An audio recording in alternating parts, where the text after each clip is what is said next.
Hello, my name's Jim Sumwalt, Chief Creative Officer at Human Head Studios, developer of the upcoming Prey 2, and you're watching Platform 32. When Prey came out on the Xbox 360 all those years ago in 2006, gamers were treated to the mind and gravity-bending adventures of spirit-walking Cherokee Indian Tommy Tawodi. Abducted by aliens along with his grandfather and girlfriend Jen and whisked away to a bizarre spaceship known as the Sphere, it became Tommy's mission to rescue his loved ones from hordes of alien scumbags. The game was great fun, although slightly too easy thanks to Tommy's rather useful resurrection powers, which were bestowed on him by his Indian ancestors. Things in the Prey universe have been pretty quiet since then, but recently Bethesda announced it would be publishing the sequel known as Prey 2. So we captured Jim Sumwalt, the Chief Creative Officer and co-founder of the game's developers, Human Head Studios, and interrogated him before giving him up to some space alien mob bosses in return for 10,000 space credits. Bargain!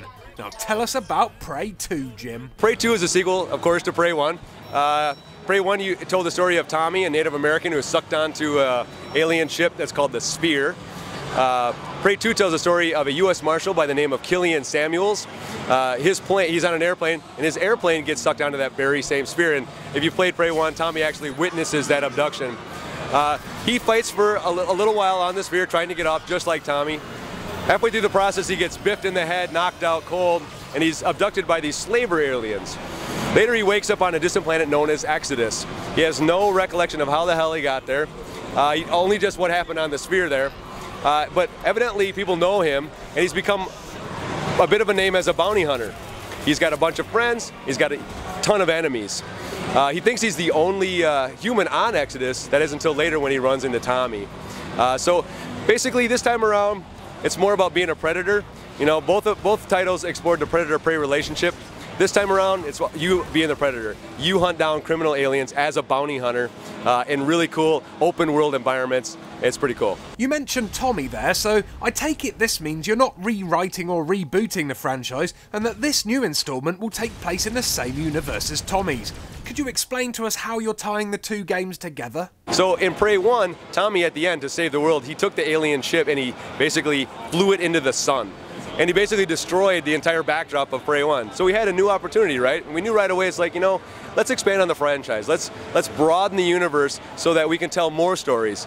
So it's all tied together in ways that I can't divulge right now. And that's part of what Prey 2 is, right? You're kind of unraveling the mystery as to who Killian Samuels is, and why did he get biffed in the head, and why was he taken to Exodus, and why is Tommy there, and what are their relationships to the overall story on Exodus? Yeah. Prey was pretty innovative in terms of level design. You could walk up walls and mess around with gravity to reach your goals. You could leave your body and spirit walk through force fields, and you could even use portals, way before the game Portal had been properly released. Will we be seeing any more of these types of gameplay mechanics? Those mechanics were part of the conditions of the sphere specifically. We're still all about doing mind-bending things and taking you on a roller coaster ride, but less so with those things. This time around, it's about open world, it's about choice, it's about a host of really cool gadgets and huge armament.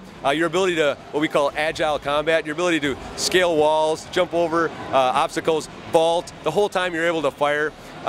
These gadgets that you can use in concert with your weapons. They're kind of like Batman has gadgets, right? They can allow you to choose to play stealthily if you want, or be more like Rambo. The world also promotes that because it's very vertical. So if you stay at ground level with the combatants, it's more kind of, you know, balls out with rockets and stuff.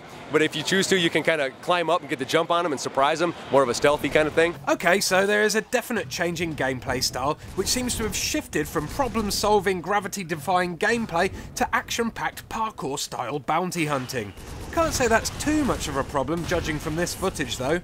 Now, as you are bounty hunting aliens on a strange world, I guess it's pretty safe to assume that there will be loads of crazy alien gadgets and weaponry. Oh yeah, exactly. lots of alien freaks, these weird criminals that you have to track down. They have innate kind of qualities because they're aliens that are pretty bizarre, and of course they have bizarre technology of different kinds. There's a multitude of different races, and in the demo you just saw, a couple, three. There's a lot. So not too much details on the weaponry, although there is bound to be masses of weird and wonderful tech considering it's a game based around bounty hunting aliens. But what about vehicles? Will there be any driving or flying sections to the game? Because, it's in space and stuff.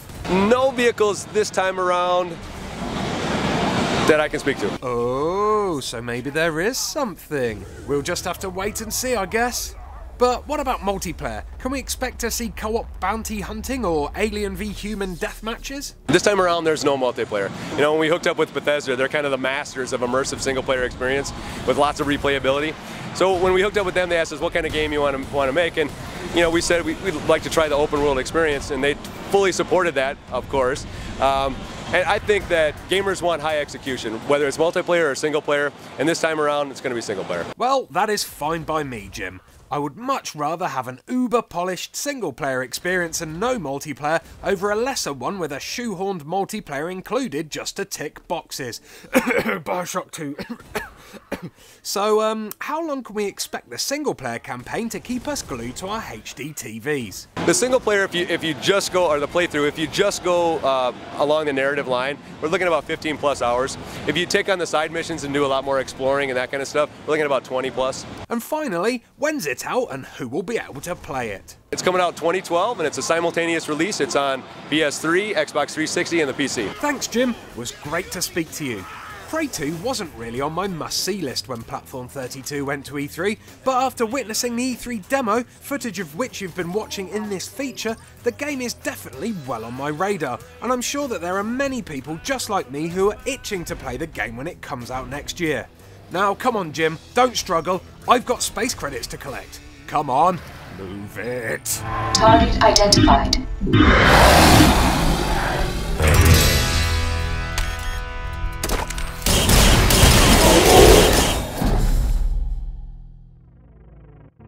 Sadly, this is our last feature interview from E3, but with it comes a competition with a prize, which is probably one of the best pieces of gaming memorabilia a lover of Bethesda games could get their hands on. This Bethesda t-shirt has been signed not only by Jim Sumwalt, but also 2 other Prey 2 developers, and it's also been signed by 3 of the developers on Rage, and it's even been signed by Matt Carafono, the lead artist on everyone's most wanted game, The Elder Scrolls V Skyrim. God damn, that's a sexy prize. So how can you win it?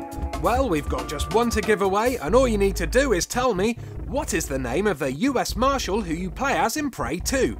Is it A. William Samuels, B. Killian Samuels, or C. Gillian Samuels? Email your answer to p32comp@hotmail.co.uk with Prey as the email title, and the lucky winner will be picked and announced on our Facebook page on Sunday the 2nd of October. Good luck!